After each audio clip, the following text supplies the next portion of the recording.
A South Korean national who had been missing since a twin quake-tsunami disaster hit Indonesia was found dead on Thursday. Search and rescue efforts are ongoing, with the international community working to provide some much-needed support. Hong Yu reports.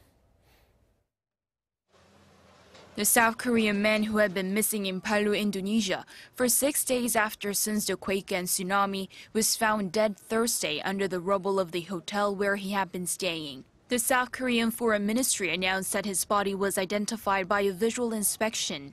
After speaking with the man's relatives, the South Korean Foreign Ministry will help the family arrange a funeral and bring the family back to South Korea. But many in Indonesia are still waiting for their loved ones to be found. The disaster took the lives of more than 1,400 people and counting, while thousands have been left homeless.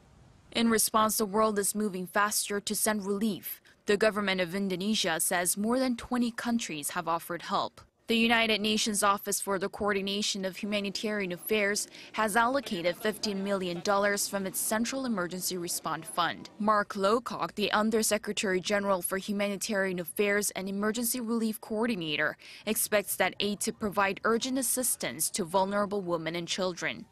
The UN has urgently deployed staff to the region to help the Indonesian government's own relief efforts by providing food and water and by setting up sanitary facilities. International Federation of Red Cross and Red Crescent Societies is planning to provide Indonesia with more than $22 million in relief funds. Also, U.S. President Donald Trump spoke with Joko Widodo, the Indonesian president, and promised immediate assistance.